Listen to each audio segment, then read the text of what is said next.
प्रणाम। जय मां बगलामुखी। आप साधकों ने पीछे प्रश्न पूछा था हमारे YouTube चैनल के ऊपर कि विशाल जी कोई ऐसी पद्धति बताइएगा जो एक साधारण से साधारण मनुष्य जो है वह भी साधना के मध्य में प्रयुक्त कर सके या कर सके साधना को। तो उसी ही प्रश्न के ऊपर मैंने अपना एक YouTube वीडियो, Facebook वीडियो बनाया था। आप सब लोगों के समक्ष उसको प्रस्तुत भी किया था, अपलोड भी किया था अपने चैनल के ऊपर। तो बहुत सारे साधकों ने उसके ऊपर प्रश्न किए हुए हैं, कमेंट्स किए हुए हैं कि विशाल जी आपने जो है इस वीडियो के मध्य में संस्कृत के द्वारा जो है पद्धति को प्रदर्शित किया हुआ है। बहुत सारे मंत्र जो हैं वह आपने संस्कृत के मध्य में कहे हुए हैं, जिस प्रकार से संकल्प मैंने उसमें संस्कृत के बीच में बताया हुआ था।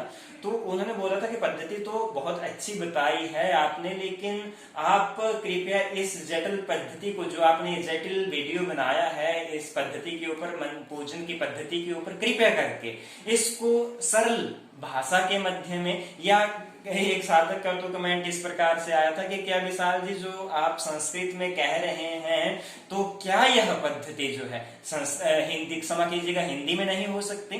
तो मैं उन महाराज जी को कह दूं, बहुत ही सुंदर प्रश्न है कि हाँ महाराज जी, अवश्य में हिंदी में भी आप, क्योंकि जो परमात्मा और इष्ट का भाव जो है भक्त के साथ किस प्रकार का होना चाहिए, मन का भाव होना चाहिए आपका। जब आप अपने इष्ट के साथ, भगवान के साथ जो मन के द्वारा जुड़े हुए हैं, तब कोई भाषा मैटर नहीं करती महाराज उस स्थिति में। तो आप जो है अपने साधना के मध्य में हिंदी में भी किसी भी प्रकार का भाव जो है, किसी भी भाषा में जो है अपने मन के विचार जो है उस परमात्मा के समक्ष प्रयुक्त कर सकते हैं, उनके समक्ष कह सकते हैं। वो परम कृपालु है, सब समझते हैं। इसी प्रकार से ज्यादा ना कहता हुआ, तो जो पद्धति मैंने संस्कृत में उस वीडियो में जो YouTube चैनल के ऊपर मैंने अपलोड की हुई है अभी पिछले हफ्तों में ही, तो उसी ही पद्धति को मैंने हिंदी के बीच में कुछ एक रूपरेखा बनाई है कि जो साधक संस्कृत को जानते हैं या अपनी साधना के मध्य में प्रयुक्त करते हैं संस्कृत विषय को, तब तो बहुत अच्छा है। लेकिन जो साधक ज्यादा संस्कृत को नहीं जानते हैं और ज्यादा संस्कृत का उपयोग जो है अपनी साधना के बीच में नहीं कर सकते, वह भी महाराज साधना कर सकते हैं। ऐसा नहीं है कि कोई व्यक्ति अगर संस्कृत ना जानता हो तो वह साधना नहीं कर सकता। साधना हर एक व्यक्ति जो है कर सकता है, साधारण से साधारण व्यक्ति कर सकता है, अनपढ़ से अनपढ़ व्यक्ति कर सकता है महाराज। इसके लिए किसी विशेष प्रकार से पढ़ा लिखा होना, किसी विशेष प्रकार की डिग्री की आवश्यकता आप सब लोगों को नहीं है महाराज। तो सर्वप्रथम जिस प्रकार से किसी भी साधना को किया जाता है, सर्वप्रथम मैं अपने कई वीडियोस, आर्टिकल्स के बीच में भी आप लोगों को बता चुका हूँ। सर्वप्रथम क्या आता है कि एक जल का पात्र आपके समक्ष गड़बा रखा होता है, उसके बीच में आचमनी, चम्मच या कुशा जो है साधकों के द्वारा रखी जाती है। आप सब लोग साधक ही जुड़े हुए हैं मेरे साथ, तो इतना तो आप सब लोगों को ज्ञात होगा। तो क्या होता है कि सर्वप्रथम गंगा जी का आवाहन किया जाता है महाराज। गंगा जी का आवाहन जब किया जाता है तो जिस प्रकार से आचार्य लोग या आप लोग भी जानते हैं, पुष्कराद्यां तीर्थां गंगाद्यां श्रीपस्तथां, इस प्रकार से गंगा जी का मंत्र है। मैंने अपने पिछले YouTube वीडियो में आपको बताया भी है, लेकिन आज जो है इस पद्धति को सरल पद्धति के द्वारा, सरल विधि के द्वारा प्रस्तुत किया जा रहा है। तो महाराज अगर आप मंत्र नहीं जानते हैं तो गंगा आवाहन तो जरूरी है, तो कम से कम सामग्री तो आप अपने साधना के मध्य में रखते ही होंगे। फूल, चावल, दुर्वा इत्यादि अक्षत वगैरह जो कुछ भी है वो आप अपने सामने रखते ही होंगे। तो सर्वप्रथम क्या कीजिएगा, मंत्र ना जाने, ओम गंगा देवे नमः, इस प्रकार से आप बोलिए और तिल, फूल, चावल सामग्री लगाइए गड़बे के बीच में। और इस प्रकार से करने के पश्चात, इस प्रकार से उसके पश्चात आत्म शुद्धि आती है, अपने ऊपर जल का छिड़काव किया जाता है, जो भी आपके पूजन की सामग्री रहती है। तो इस प्रकार से होता है। तो उसके ऊपर आप बिना मंत्र के द्वारा जो है अपने आसन की शुद्धि कर सकते हैं, कुशा के द्वारा आचमन कर सकते हैं। ओम नारायणाय नमः स्वाहा, केशवाय नमः स्वाहा, माधवाय नमः स्वाहा, इस प्रकार से कुछ एक पद्धतियां हैं जो संस्कृत में है, लेकिन आप महाराज 3 बार आचमन कीजिए, जल को पी लीजिए, हस्त प्रक्षालन कर लीजिए, उसके पश्चात सारी सामग्रियों को उनका अभिसिंचन कर दीजिए महाराज। उसके पश्चात क्या आता है, तिल धारण कीजिए, और तत्पश्चात क्या आता है कि पृथ्वी पूजन का आता है कि पृथ्वी पूजन का विनियोग आता है, फिर पृथ्वी का पूजन किया जाता है। अगर आप इस प्रकार की पद्धति महाराज नहीं जानते हैं तब भी आप साधना को कर सकते हैं, तब भी आप पृथ्वी पूजन कर सकते हैं। कैसे? सर्वप्रथम जल दीजिए, तिलक, फूल, चावल सामग्री अर्पित कीजिए महाराज।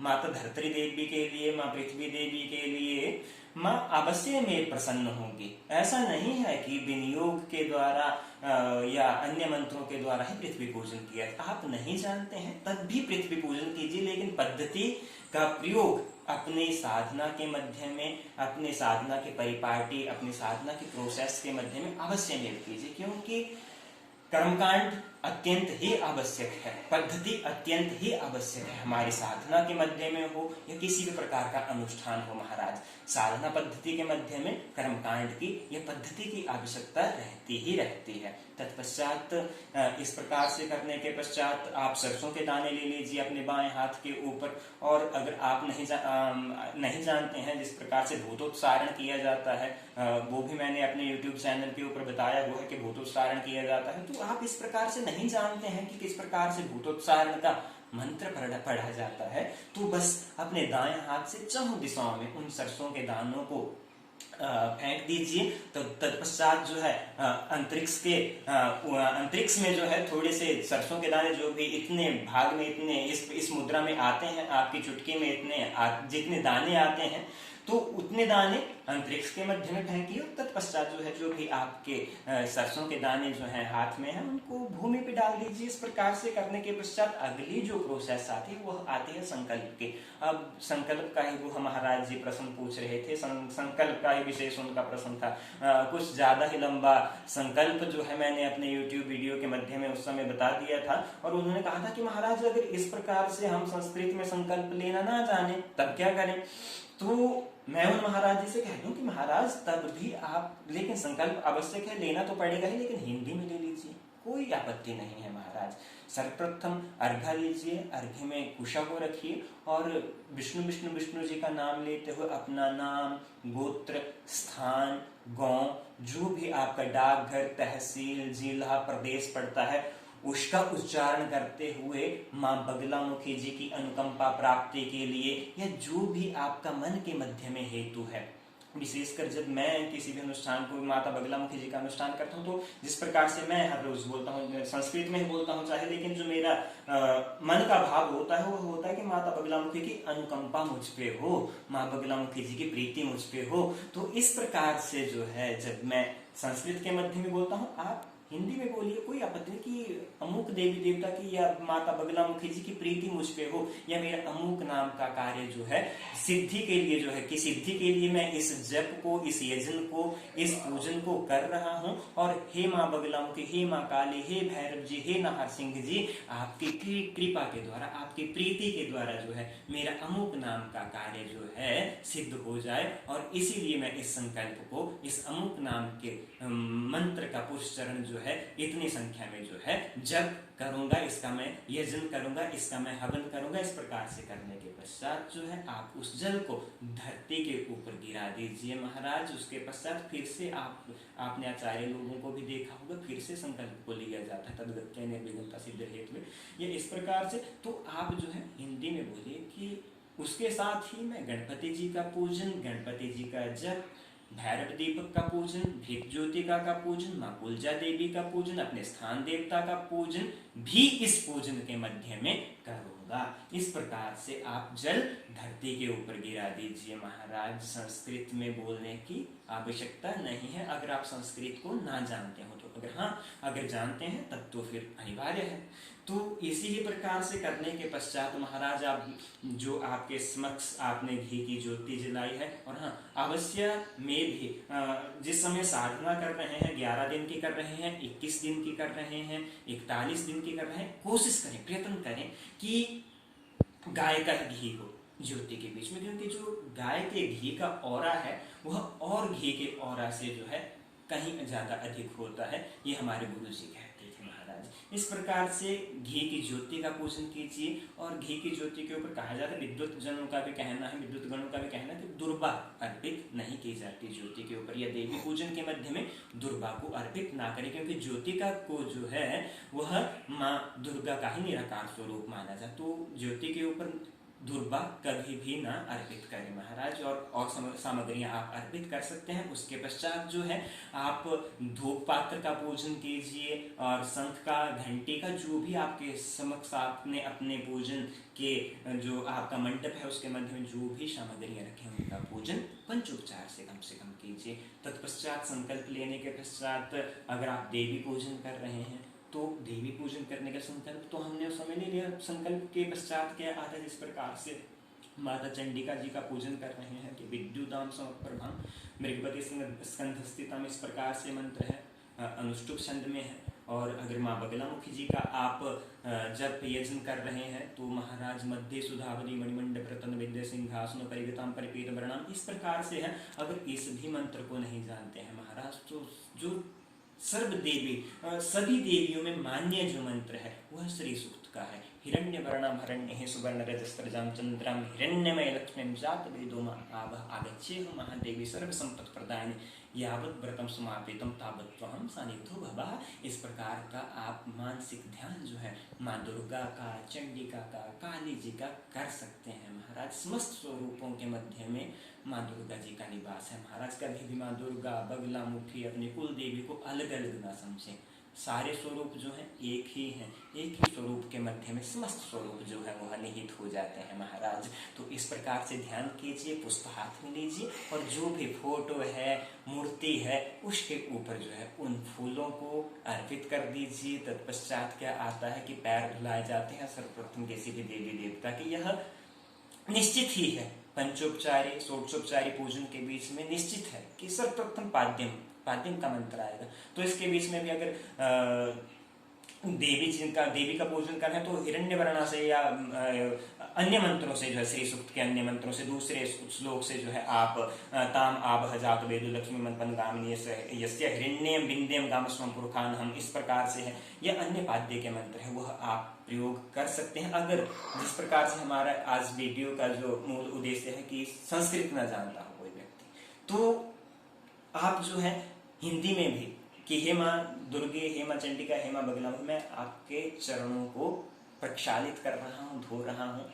इस प्रकार से ध्यान करने के पश्चात अर्घ्य अर्पित करें। अर्घ्य में क्या रहेगा कि सिंदूर मिलाइए, अक्षत मिलाइए, जौ मिलाइए महाराज। इस प्रकार से अर्घ्य अर्पित किया। और अर्घ्य जो है हमेशा मूर्ति के ऊपर अर्पित ना करें, समक्ष देवता के अर्पित करें। यह भी जो पूजन की पद्धति है यह भी समस्त देवी देव, भैरव जी, शिव जी या माँ दुर्गा के मध्य में समस्त पद्धतियों के मध्य में एक ही पद्धति रहेगी अर्घ्य अर्पण करने की। तत्पश्चात आचमनियम का मंत्र आता है। और हाँ, एक विशेष बात कि हम ज्यादातर अनुष्ठानों में, ज्यादातर साधनाओं में साधकों को देखते हैं कि ज्यादातर क्या करते हैं कि एक ही पात्र से जो है पाद्य भी अर्पित कर देंगे, अर्घ्य भी अर्पित कर देंगे, आचमनियम भी वहीं से ही अर्पित कर देंगे। नहीं, जब आप विशेष अनुष्ठान को कर रहे हैं महाराज, विशेष पूजन को कर रहे हैं, तो हमेशा ध्यान रखिएगा कि सर्वप्रथम जो पाद्य का जल है, पाद्यम जो पैर धुलाने का जल है, वह अलग कटोरी में बनाइए हमेशा।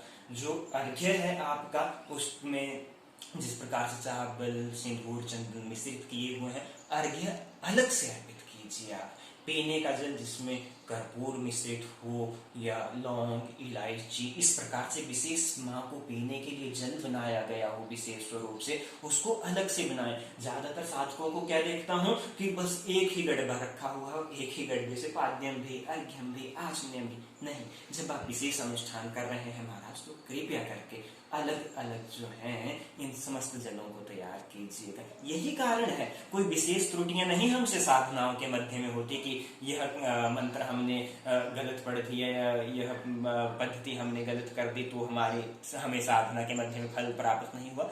हम क्या करते हैं, हमारी पद्धतियों के मध्य में जो हम कर्मकांड कर रहे हैं उसकी विधि के मध्य में हमसे त्रुटियां हो जाती हैं, जिससे देवी देवता हमसे महाराज रुष्ट हो जाते हैं, हमें उस जप का, यजन का फल नहीं मिल पाता है। इस प्रकार से आप पूजन करने के पश्चात जो है महाराज, षोडशोपचारी पूजन के मध्य में तो बहुत सारी विधियां हैं, लेकिन कम से कम अगर आप कर्मकांड की विधि को नहीं जानते तो पंचोपचार पूजन करें। आचमनियम के बाद महाराज शुद्धोदक जल के पश्चात स्नान करवा दीजिए आप। स्नान करवाने के बाद वस्त्र अर्पित किए जाते हैं।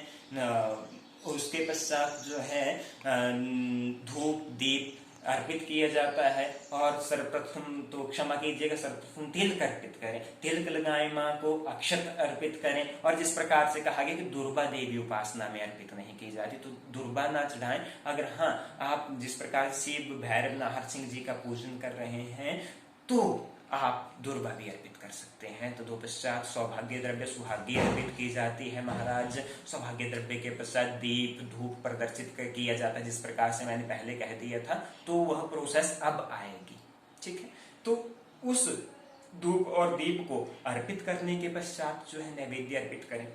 नैवेद्य में भी क्या रहेगा, अगर आप मार्केट से नहीं ला सकते, बाजार से कोई विशेष सामग्री नहीं ला सकते, तो घर में ही पीली खीर का निर्माण कीजिए, नैवेद्य अर्पित कीजिए।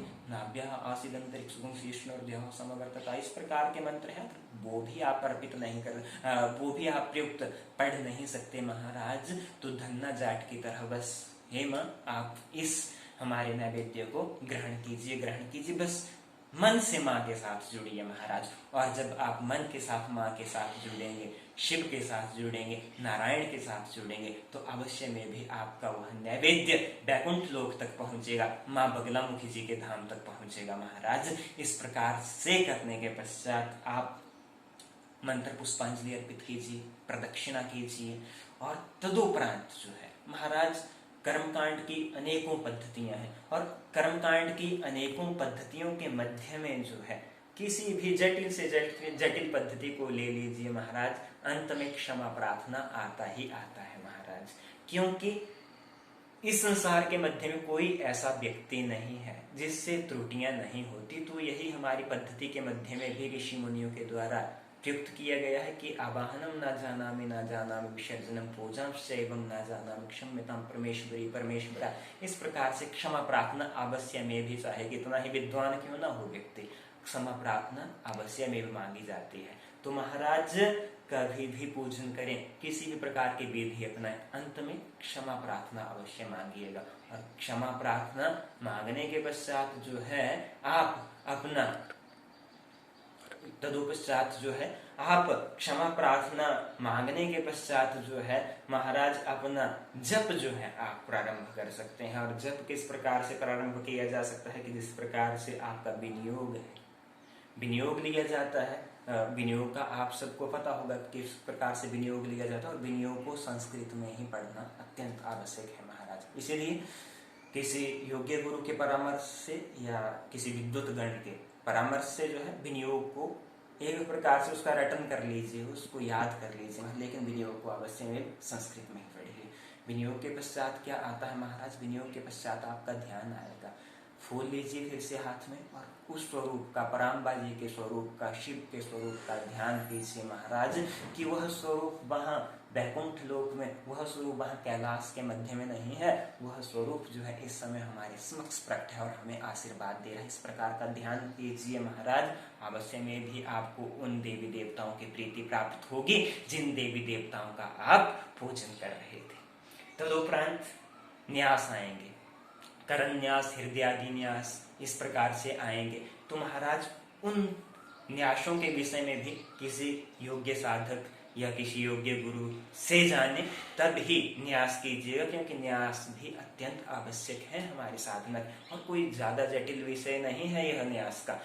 हो सकता है आचार्य संजीव जी के साथ विचार विमर्श करके, और जब आपके लाइक्स कमेंट्स बहुत ज्यादा इस वीडियो के ऊपर आएंगे तो भविष्य में हो सकता है कि मैं न्यास के ऊपर, विनियोग के ऊपर एक बड़ा वीडियो बनाऊं, जिसके मध्य में आपको और ज्यादा अधिक ज्ञान जो है इस विषय के ऊपर हो सके। अभी तक जो है जितनी पद्धति मैंने आपको बताई, इस पद्धति को अपने मन के मध्य में धारण कीजिएगा, अपनी साधना के मध्य में प्रयुक्त कीजिएगा। उसके पश्चात जो है माला लीजिए, और माला का पूजन जो है, सुमेरु का पूजन अवश्य कीजिए अपने साधना के मध्य में। उसको भी जल, तिलक, फूल, चावल सामग्री सुमेरु को अर्पित कीजिए, माला का बंधन कीजिए, फिर उसको गोमुखी में डालिए महाराज। और फिर उस इष्ट का पुनः ध्यान कीजिए कि वह इष्ट जो है हमारे अंतःकरण के मध्य में निवासित है और हमें आशीर्वाद प्रदान कर रहे हैं, इस प्रकार से। और हाँ, ध्यान रहे कि जितना जब पहले दिन साधना में करें, उतना ही जब दूसरे दिन, तीसरे दिन, और जितने दिन आपका संकल्प है कि 41 दिन, 21 दिन, 11 दिन करूंगा,